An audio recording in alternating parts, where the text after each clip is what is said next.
said that this is the easiest part of life as a students, but we see that a lot of youngsters fall into the clutches of stress, depression, and to cope with that, they go into the addictions like alcohol, drug, porn, internet, etc. And they think that it will give them relief. I didn't know internet was along with the drugs. So, how to deal with them? Look at me, I'm always stoned.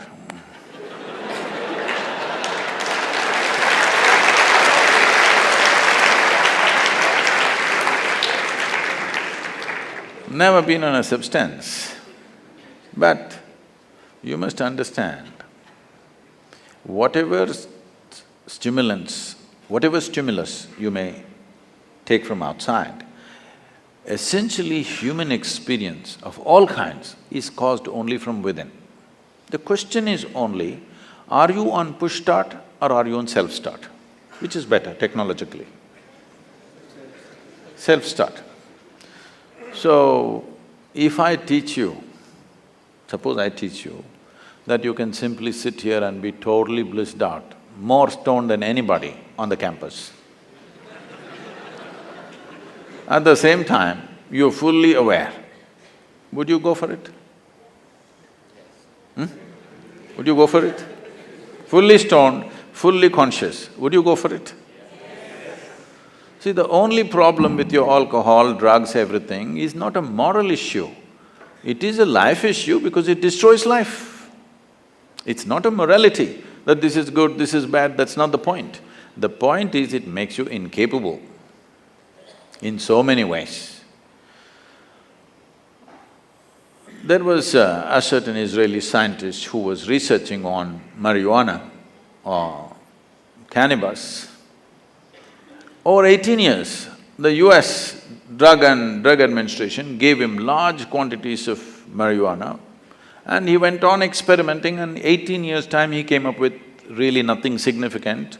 And during mid-80s, when American agencies were fighting drug on the street, they changed their policy of fighting the suppliers in Mexico and South America. They decided to fight on the street with the users. So they said, somebody said, this is not right, you're giving this man such a big stock, we don't know what he's doing because he's not produced anything, 18 years of research. Then he moved to Israel. The Israeli government looked at his work and they decided to give him big stocks of marijuana.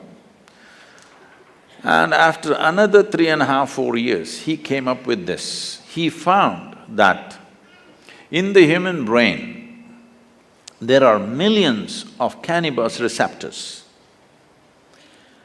Then he threw this question to various disciplines. Anthropologists tried to look at it and say, at some time in history, maybe every human being was smoking, that's why there are receptors. Then they said, this is rubbish, because in many parts of the world it was not there. Even an Eskimo has cannabis receptors where he has never seen anything like this. Then various things happened, then the neurologists came up with this.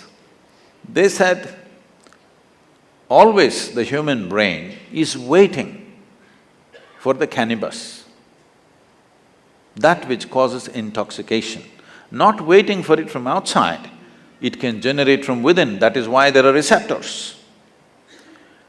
So, this is something that we have always known. I can show you, I'm there always, but you look at my eyes, I'm always stoned. But as aware as anybody can be. If you do not know intoxication in life, you will never know a sense of abandon. If you don't have a sense of abandon, you will never walk full stride in your life. You will only walk half steps all the time. Only when there is no fear of suffering, because you're highly intoxicated and fully aware. Not because you consume substances which will take away your awareness, simply because you're keeping the system, the human mechanism at its highest function. Now it is fully self-sufficient, blissed out all the time. Now you will not think of all these things.